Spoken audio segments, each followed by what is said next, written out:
Yo, what is up everybody? Welcome back to One to Step YouTube channel, and we are back with another brand new Cash App related video. And in today's video, I'm going to be teaching you guys how you guys can buy stocks using Cash App. So if you guys did not know, Cash App released a new feature where you guys can buy stocks and Bitcoin. So this is a new feature. So if you guys do not see this feature, then basically you need to update your Cash App. So make sure to update your Cash App to the latest version. And after that, get right into the video and watch the next step. But before that, I want you guys to hit that like and subscribe to our YouTube channel with notification on so you guys can get notified for our future video. And let's get right into the video. So what you want to do is after you open Cash App, you want to go to this section over here where it shows a little Bitcoin sign and a little, gallery icon kind of sign. You want to click on it. Now this is the place where you guys can buy stocks and Bitcoin. So today's video is on stocks. So I'm not going to be talking more about Bitcoin, but if you guys want to know about Bitcoin, then you guys can check out how you guys can buy Bitcoin video on Cash App, which is on our channel. But let's get right into this video, which is stocks. So basically you want to go to this stocks column. Now over here, all these stocks are over here which you can buy and is available in Cash App. You can choose whichever stock you want to buy.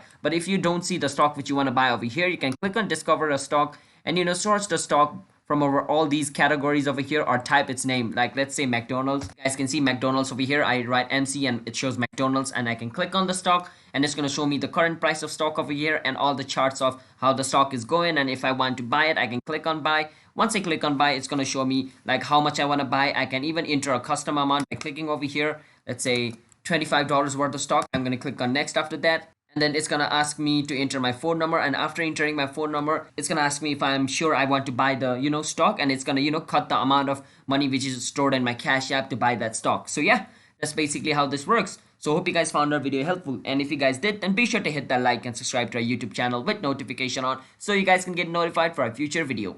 And if you guys found anything confusing in this video, drop it down in the comment. Until next time.